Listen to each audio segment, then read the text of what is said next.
Whenever we work with the adults in a room and we ask them, what's the number one thing that you need for success? What's the one thing that comes up every single time? People say confidence. What is this confidence and where does it come from? It comes from our childhood. So when we as adults need confidence to succeed, then children need it much, much more. And they need it because they're dealing with much more challenges. At least we are dealing with our environments, but they are dealing with their own physiology, their own development, with so much of curriculum, with so much of distraction, so many things. So a child's confidence is the foundation for their life and the way they're going to grow. In fact, how a child's confidence is built in his early childhood is the reason why he would succeed and how he would succeed. So let's go a little bit more into it.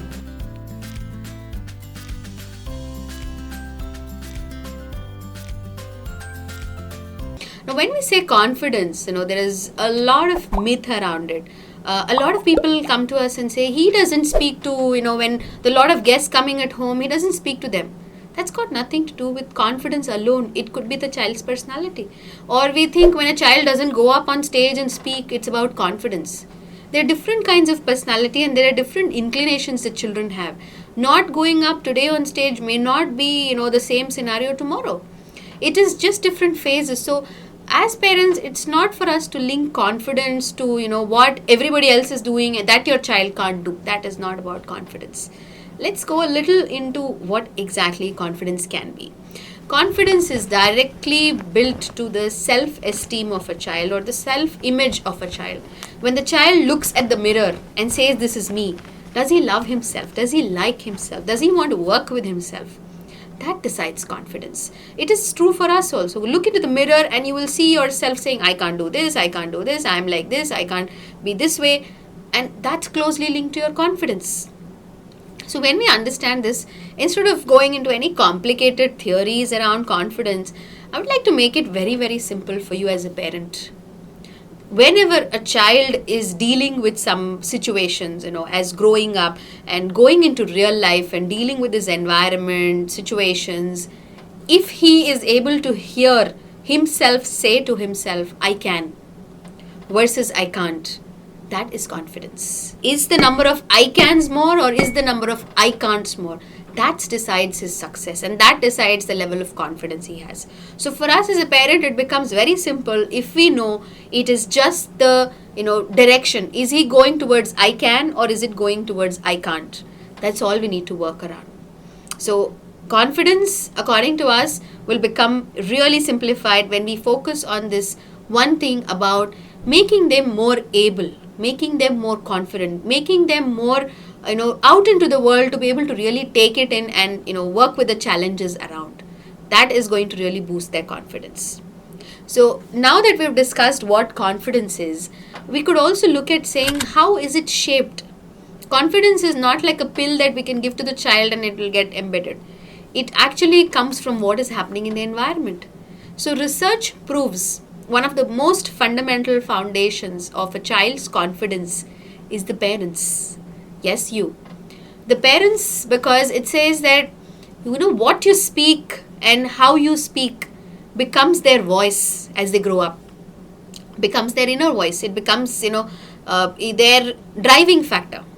So if you're used to saying, hey, don't do that, don't do it this way, and maybe if they make a mistake, you pounce on them, or there's a, you shout or you scold, or you're constantly saying, I can't, or even if you're saying it to yourself and they've heard more of that, or the tone in which you say, if you're reprimanding them and the tone is really, really hard, okay, then anytime they hear the sound anywhere else, also it triggers them.